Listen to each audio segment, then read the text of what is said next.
Hi, I'm Daniel Lucas, and welcome to Book 101 Review.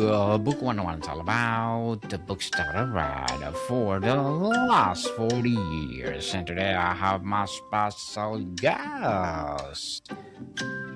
He is a serial entrepreneur as well as an author and the author of the book Growing Your Own, no other than Mr. Rich Ashton.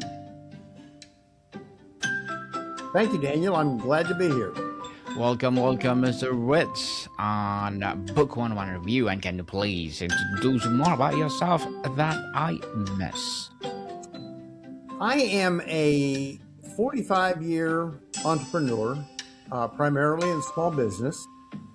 I've had an absolutely wonderful career in small business. I've owned several different businesses. Most recently, I own an HVAC company, and I am in the process of retiring because I was able to train employees in our business to actually take over and run the business. That actually is the subject of the book, Growing Your Own. It's the leadership principles that I taught to our team. It's unique in small business because there isn't much small business information available on leadership. And I decided that I would take it upon myself to cure that problem. Yes, and thank you so much for sharing your knowledge and wisdom to the world. Thank you, Mr. Rich. Your title frames leader development and common sense. Why then do so many small business owners neglect it? And what is the single biggest risk of the neglect? It's not so much neglected as small business is a unique animal. Small businesses are chaotic. They're generally run solely by the founder. And there comes a time when the founder says, I can't do all this stuff by myself. And he looks around and says, maybe I should bring in somebody from the outside. That's dangerous because outside people who they're not experienced in the small business culture, they find it chaotic, and they have trouble adapting. So the alternative is to look inside the company and promote one of your strongest employees into a leadership role. Unfortunately, that employee has been trained in leadership. And so you're going to fail in either direction if you don't take time to develop your leaders. That's what growing your own is all about. And that's what I did in our company. For a times trap owner thinking, I just need to hire experienced people from outside. What is your compelling argument for investing in growing your own instead? Sure. It's, as I said, when you bring people from outside your organization, even though they have leadership skills, those leadership skills are seldom adaptable to a small business. In a small business, starting with the founder, you're doing 8 or 10 things a day. You're not doing one or two things like in a larger company. And so uh, an outsider finds that to be chaotic, a misuse of their time, and very, very frustrating for the most part. On the other hand, your existing employees are steeped in the culture of your company. They they've lived it with you. They've built this thing with you, and despite the fact that they're working extraordinary hours, they love it just like you love it. And if you can take an employee who is so steeped in your culture and build them into a leader, I just decided that's definitely the way I wanted to go. How does developing leaders internally create a strategic advantage that a small business can easily buy on the open market, Mr. Bridge?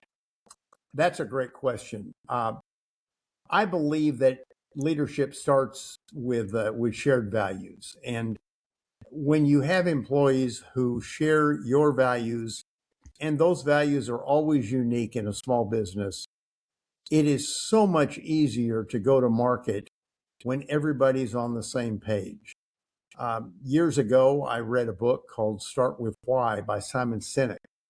And he didn't change the way we thought about our company, but he helped us refine what it was that caused us to be a unique company and the reason for us being in business. In our case, it was to provide exceptional customer service, not good, but exceptional customer service.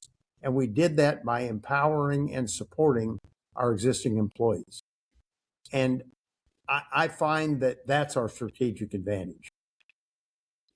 Mr. Rich, let's talk about unpractical implementation and first steps. What's the very first non negotiable shift business owner must make in their own mindset to create a culture where internal leadership can grow? Another good question. I like that one. Thank you. I think getting on the same page, number one, but a culture of accountability is probably number two. Another book which influenced my thinking is Extreme Ownership by two Navy SEALs. Um, in combat, which they talked about, the ultimate failure is losing one or more soldiers. When you look at accountability from that standpoint, instead of saying I'm accountable for making profits or I'm accountable for reaching sales goals, it's an entirely different level of accountability. And as the leader of an organization, my accountability is that everything that happens in the organization is up to me. Not that I do it specifically, but I'm responsible for equipping the employees. I'm responsible for making sure they're trained. And when you take that level of accountability, you can't help but lead an effective organization.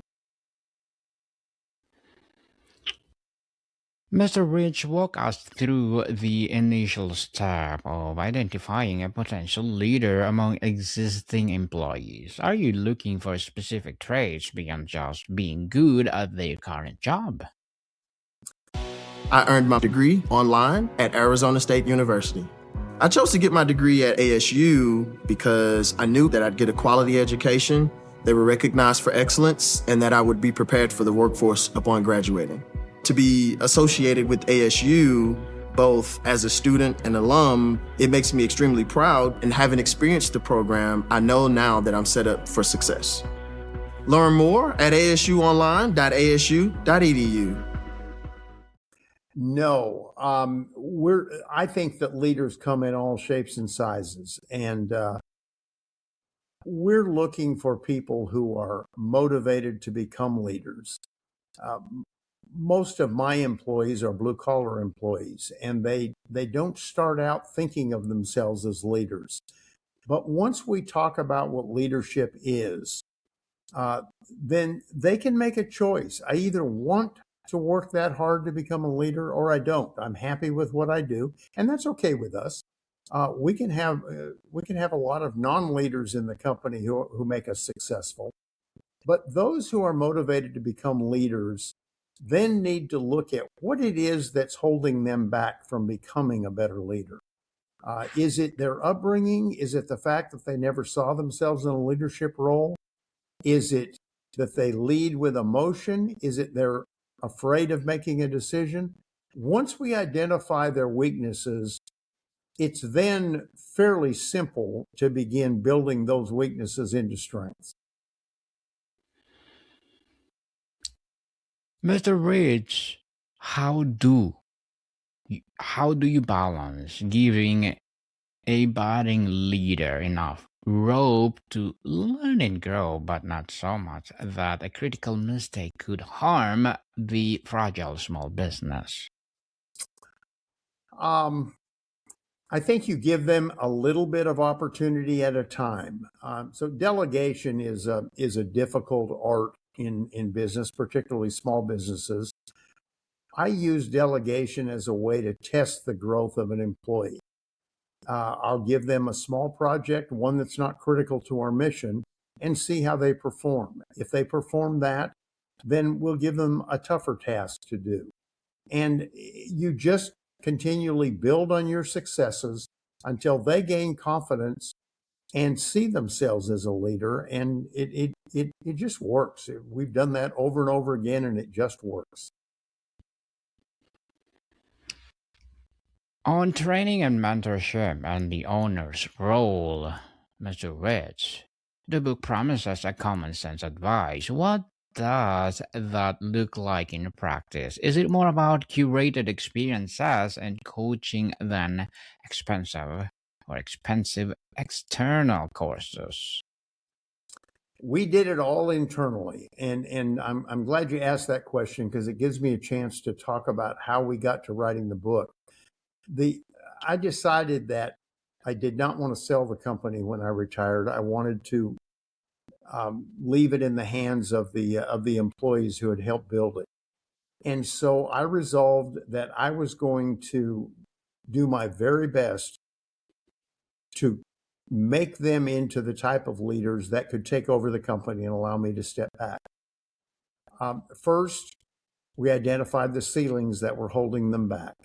And once we began to attack those ceilings and elevate their performance, I reached a point of stagnation and I didn't feel like we were making the progress that I wanted. So I decided that I would write a blog to the management team every 2 weeks. And I did that for a period of 2 years. At first, the blog was enjoyed and was okay, but my goal was I wanted them to start talking about the leadership principles contained in the blogs. And so ultimately, we had to force them into talking about them in leadership meetings openly. Two things happened when we began doing that. Number one, they began printing out the blogs and putting them into binders. And I looked around the company and I said, what are these white binders that everybody has on their desk? Well, it turned out that it was the blogs, and they were using the blogs as a desktop reference to remind them of the principles that I was teaching them. Secondly, they used the blogs to hold each other accountable. So if they were facing a particular problem, one of them would say, I think Rich wrote a blog about that. And they'd look back and they'd read the blog together, and it would help them solve a problem. Well, after 2 years, I had shared with them about all the information I knew to share. And I could tell that I was starting to repeat myself. So one long weekend, I read through the blogs and I said, this material is good enough to be in a book. And I decided at that point that I would publish the blogs as a book. I cut the number of blogs from 52 to 35, reorganized them into some logical categories, and published the book. And now the employees have that book on their desktop, and it's their management reference guide or leadership reference guide. Someone told me recently that they found the book difficult to read from start to finish. And I said, well, it wasn't really designed to be read from start to finish. It's a series of 2.5-page chapters on different concepts about leadership. And I want it to be a reference guide. I didn't mean for it to be something that would be read and then put on the shelf. Mr. Rich, how does the owner's or founder's role change as they start to delegate real authority, not just tasks? How do they fight the urge to micromanage? I think that's a difficult one, and I've been stepping out a little bit at a time. I have a general manager who is responsible for day-to-day operations, and I work through him. I'm still in the building, and will be for another week, and then I'm moving actually out of the building, so I won't be in the way and won't be tempted to micromanage. I communicate with him. He communicates with the team and the rest of the employees, and I had to learn at an early age to be a good delegator. And so this is probably easier for me than it is for other people. There's a great line that I learned a long time ago on delegation called, you can't expect but you don't inspect. So I have ways of inspecting without actually having to meddle in the affairs of the leadership team. And so far, it's working really well.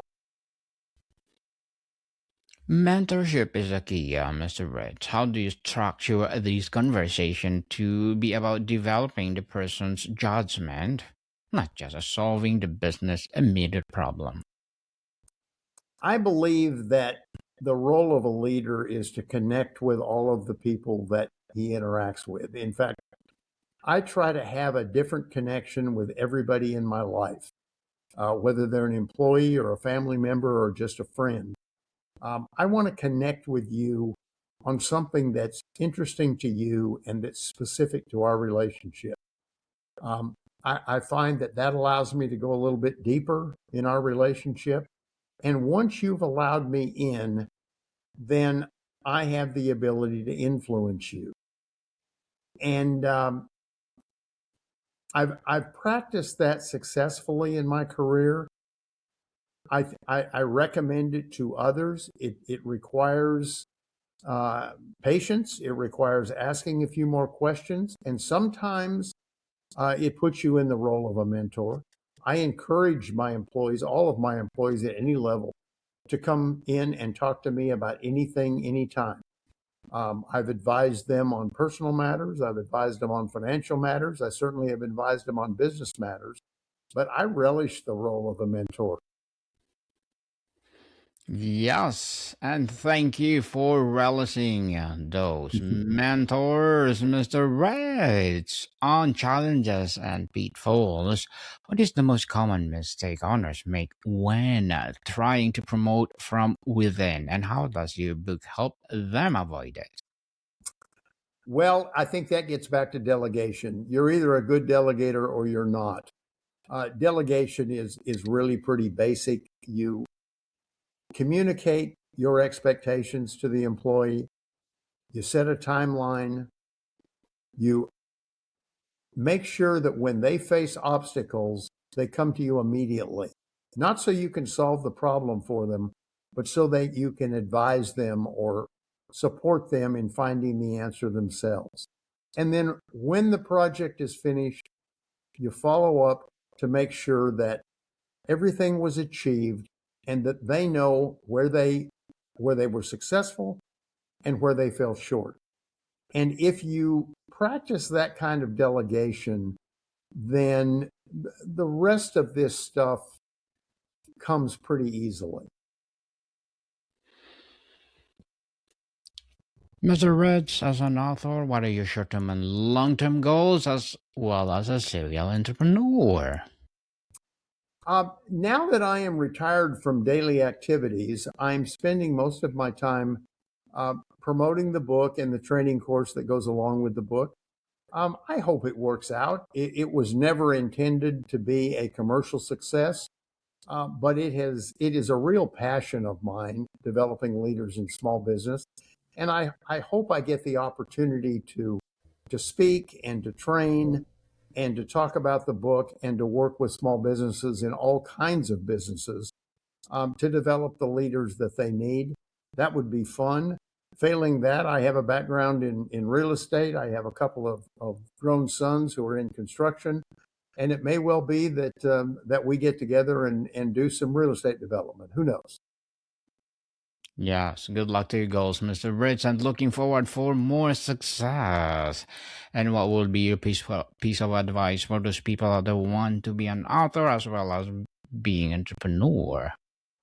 I'm probably more qualified to speak about being an entrepreneur since I've been one for so long. I just think it has been a terrific experience for me. I've loved owning different kinds of businesses. I've loved interacting with people all along the way. But entrepreneurship is not for everyone. And I'd be very, very careful before I jumped off the edge and became a full time entrepreneur. Um, Being an entrepreneur is a full time, 24/7 responsibility. And it can be isolating. It's certainly stressful, and not everyone is cut out for that. So I'm not trying to discourage people from being entrepreneurs, but I want them to understand it's not all success. It involves failure as well, and I certainly have experienced that. As far as being an author, I was an accidental author. I don't know that I would ever write a second book, but I have enjoyed this process, and I sure look forward to sharing the book with as many people as possible. Well, thank you for that advice, Mr. Rich. And can you please recommend a book or books that influence your journey? The book is Growing Your Own. Mm-hmm. The website is growingyourown.net, and I have been most influenced by the books I mentioned, Extreme Ownership and Start With Why. I think those are two books that are absolutely essential for any leader. Yes, and thank you for that recommended books, Mr. Rich.